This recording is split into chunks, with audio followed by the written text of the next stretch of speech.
Pak, bagaimana terkait pansus ini? Kan Dewan tadi kata Pak Stephen, Pak Ketua DPRD, tidak bisa tergesa-gesa dibentuk gitu ya. Sementara ini masalah gagal bayar ini urgent Pak.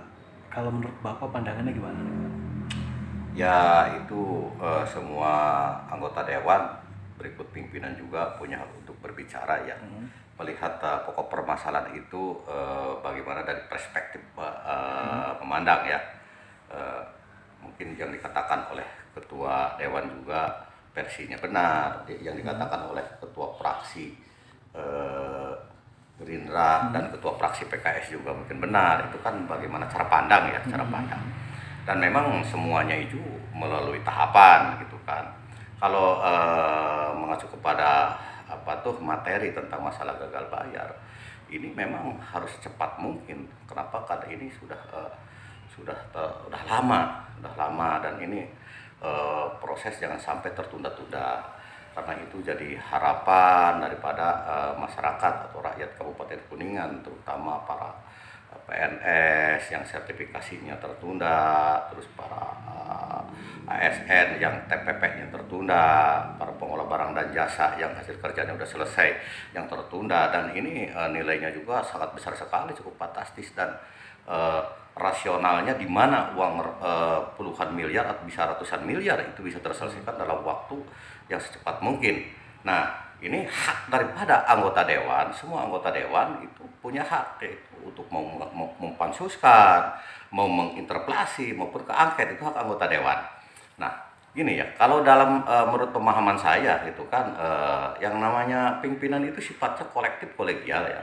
Kolektif kolegial prinsipnya bagaimana? Yaitu semua keputusan itu harus melibatkan semua pihak. Arti kata pihak yaitu hak, yang mempunyai hak yaitu anggota dewan. Di dalamnya itu betul praksi-praksinya kan itu. Nah, ini yang dikatakan kolektif kolegial. Nah, di dalam hal ini menyangkut masalah materi inti tentang masalah pansus gagal bayar, yaitu harus cepatnya dibawa ke badan musyawarah ya, badan musyawarah. Kenapa? Karena ini rakyat ini sudah menunggu terlalu lama, dan kalau menurut hemat kami di lapangan itu sangat meresahkan ya, meresahkan, dan kekhawatiran untuk anggaran APBD 2023 juga ini akan terusik ya, terusik dengan kegagalan tahun 2022. Makanya muncullah dengan adanya normalisasi segala macam tentang anggaran. Nah, ini normalisasi yang gimana? Walaupun bagaimana, anggaran 2023 udah diketok palu, sudah jadi turunan undang-undang. Itu tidak semudah yang dibicarakan kalau menurut saya. Itu perlu kajian telahan karena menyangkut masalah turunan undang-undang udah diperdakan. Gitu kan, tidak semudah menormalisasi seperti itu aja. Nah, ini makanya kalau lebih lengkapnya gitu kan, lebih elegannya gitu kan, lebih baiknya ya memang alatnya hanya dengan pansus. Ini bisa secara terang benderang, secara komprehensif ini bisa menggali gitu kan, dari sisi plus minus segala macamnya gitu kan. Karena walaupun bagaimana hampir semua orang, bahkan di sini anggota dewan sendiri, ini masih tahapan asumsi. Asumsi, ada yang menyatakan uang 94 miliar, 94 miliar ya. Ada lagi yang berbicara sekian miliar, ratus miliar. Ini kan semuanya hanya asumsi. Gitu, hanya asumsi. Berarti anggota dewan, apalagi rakyat, gitu kan, apalagi rakyat. Nah, supaya ini untuk menghindari asumsi-asumsi. Nah, ini kan area asumsi kan praduga. Asumsi kan praduga, ini jangan sampai praduga. Nah, ini hanya dengan pansus.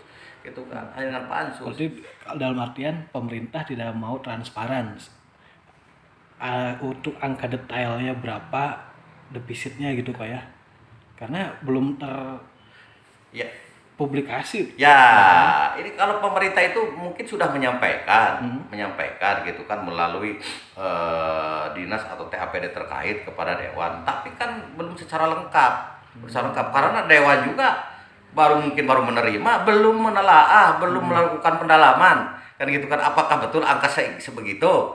Ya, itu sumber dari mana-mana saja gitu kan, apa saja yang belum dibayar gitu kan, apa saja sumber dari mana saja yang nanti untuk melakukan pembayaran. Kemarin tuh kalau nggak salah detail 94 miliar tuh hanya untuk rekanan yang belum dibayar ya, pekerjaan ya. Kalau untuk upah THL, honorer apa itu tuh yang sertifikasi juga kan termasuk, itu belum termasuk katanya. Ya bisa saja, bisa saja kan gitu. Tapi lebih detailnya gitu kan, lebih detailnya supaya terjadi sebuah asumsi gitu kan.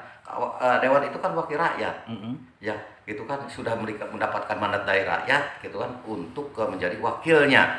Nah ini wakil-wakil rakyat ini gitu kan, wakil rakyat ini nah telah melakukan langkah-langkah yang menurut saya langkah yang positif ya, melakukan usulan praksi-praksi mengadakan adanya pansus, itu hak-haknya sudah mulai dibawa dipakai, digunakan, itu hal yang positif, hal yang positif. Nah di pansus ini jangan jadi sebuah hal yang katakanlah alergi ya, jangan alergi dengan adanya pansus, karena pansus itu akan bisa membedah secara terang benderang itu kan permasalahan-permasalahan dan gagal bayar ini kan gitu. Ini gagal bayar ini kan kompleks ini, tidak satu sumber. Sumber ini aja, ini kompleks ini gitu kan, yang sudah tahu aja gitu kan, ada sertifikasi, ada TPP, ada untuk pihak, mungkin ada pihak-pihak ada sumber-sumber yang lain lagi, hanyalah dengan pansus itu kan, dan pansus ini akan menyelesaikan daripada permasalahan-permasalahan yang terjadi. Berarti ibaratnya pansus teh nggak bedah bikin operasi ya kalau di rumah sakit ya, gitu ya. Ya kalau diibaratkan dalam medis, dalam kesehatan itu mengoperasi ya, apakah penyakitnya gitu kan, apakah dugaan kita kan ini penyakitnya penyakit gagal ginjal, ternyata kan bisa saja lain. Ya kan mungkin baru diperiksa, kalau dokter baru itu tuh yang pakai itu, kalau pansus mah langsung ngebedah gitu ya. Membedah dari dasar hukum, segala aspek teknis, segala macam semuanya akan terbedah. Gitu. Jadi akan terang benderang lah. Rakyat juga menunggu, penasaran. Memang rakyat bukan menunggu penasaran, emang rakyat sudah resah. Ini sudah sampai ke pelosok-pelosok desa, di warung kopi gitu kan, di warung bubur, di warung bakso sudah membicarakan masalah gagal bayar. Grassroots aja udah mulai peka terhadap masalah. Betul. Di pemerintahan. Udah pada paham, apalagi pemerintahan sekarang itu di medsos ya, itu kan berbeda dengan dulu hanya pemerintahan di media cetak gitu kan. Sekarang itu medsos itu mana-mana, di pangkalan ojek, di mana sudah pada paham tentang masalah gagal bayar. Di tangan masing-masing ya, di genggaman ya. Betul. Nah, berarti kalau tadi kan Pak Ketua Nujul statementnya harus prosedural untuk membentuk pansus itu Pak ya. Kalau berarti dalam artian kalau saya mengasumsikan pendapat Bapak, ya mungkin dibentuk pansus luar biasa, gak usah tempuh prosedural, tapi langsung ya kepanitiaan khusus itu ada langsung bergerak gitu Pak ya. Ya enggak juga, memang kan di dewan itu kan ada mekanismenya, itu diatur oleh tata tertib. Memang prosedural, tapi jangan terlalu lama. Adapun pandangan pembicaraan dari ketua DPRD bahwa jangan terlalu terburu-buru, jangan emosional dengan emosi itu kan sudut pandang ketua DPRD. Terus ketua fraksi Gerindra Bapak Toto Hari, ketua fraksi PKS Ibu Etik berbicara emosi itu kan sudut pandang, nggak apa-apa, itu sudut pandangnya berbeda, tapi muaranya sama nanti ke pansus. Tapi mekanismenya memang harus ditempuh, yaitu tata tertib. Di situ ada tertib diatur. Intinya yang namanya pimpinan itu sifatnya kolektif kolegial, dalam mengeluarkan keputusan itu melibatkan semua pihak yang mana, yaitu pihak-pihak anggota dewan dan fraksi-fraksi di situ. Kolektif kolegial itu Pak ya. Betul. Jadi Pak Nujul eloknya bertindak sesuai asas itu ya, kolektif kolegial. Kolektif kolegial. Nah, Pak tadi menarik obrolan warung kopi ini, masyarakat tuh kan ada yang ya mungkin masyarakat awam lah, katanya pas di akhir tahun katanya udah balance, udah imbang. Tahu-tahu awal tahun rame defisit. Jadi ada apa itu Pak ya? Maksudnya kan masyarakat awam kan bingung gitu kan. Pemerintahan dari mana itu? Ya kan obrolan di warung kopi lah, masyarakat akar rumput lah biasa kan ya, masyarakat awam kan. Kan pas akhir tahun katanya udah, tadinya ramai kan. Ya. Dalam penyusunan RAPBD itu kan katanya udah imbang. Misalnya sampai malam itu kan sidangnya. Tahu-tahu awal tahun rame defisit lagi. Baru jarak dekat gitu kan. Kan tanda tanya mereka itu Pak. Sebenarnya kalau menurut Bapak itu kalau udah imbang lalu defisit gimana tuh Pak? Ya pandangan masyarakat itu kan di akhir tahun 2022 ya, itu di bulan November kan, di bulan November akhir itu kan ketok palu RAPBD menjadi APBD dan digunakan menjadi Perda. Jadi Perda. Ya memang itu pandangan daripada masyarakat bahwa setelah adanya RAPBD dan diketok palu menjadi perda gitu kan di akhir November, ya itu mungkin yang namanya anggaran udah akan selesai. Itu kan nggak selesai, toh terjadinya di awal tahun terjadinya gagal bayar, ya itu memang di luar dugaan daripada masyarakat, karena kita ini ya seperti saya sendiri juga kan masyarakat di luar tidak mengetahui persis gitu kan.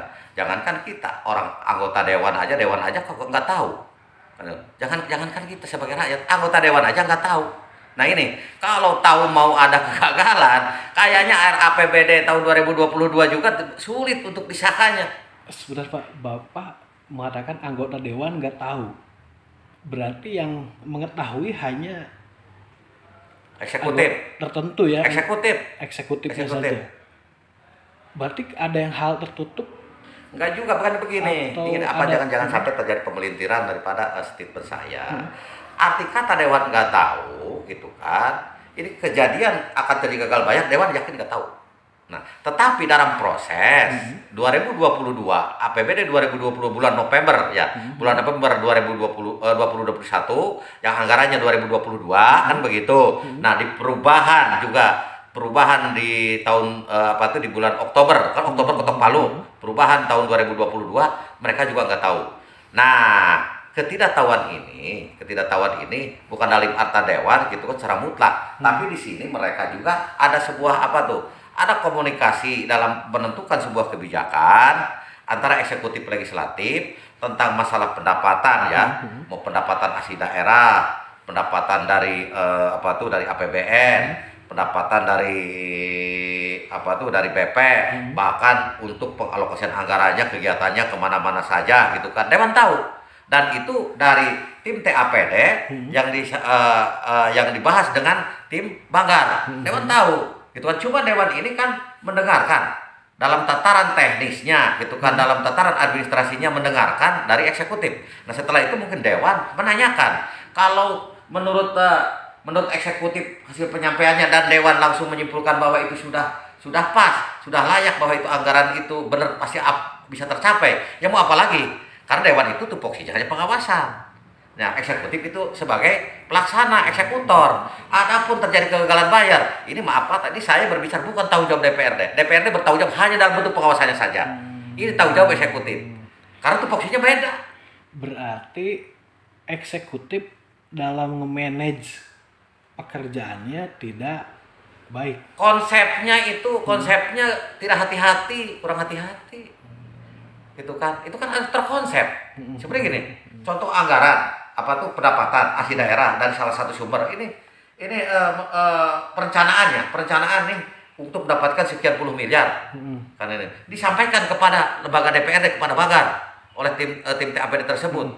Nah pasti ditanyakan oleh anggota Banggar gitu kan, ditanyakan apakah ini akan tercapai gitu kan, nih indikatornya apa gitu kan, bisa tercapai, itu udah ditanyakan. Nah, setelah eksekutif bisa meyakinkan kepada DPRD mau apa lagi kalau tidak mengiyakan? Kan begitu. Jadi kan apa yang salah? Yang salah gitu kan, maaf, bukan yang salah. Jadi dewan itu hanya memiliki tupoksi pengawasan. Nah, untuk eksekutor tercapai atau tidaknya yaitu eksekutif, karena eksekutif yang melaksanakannya. Berarti di awal tahun lalunya terlalu muluk dalam targetnya gitu. Memang terlalu muluk-muluk, ternyata kalau melihat daripada realita yang ada terlalu muluk-muluk.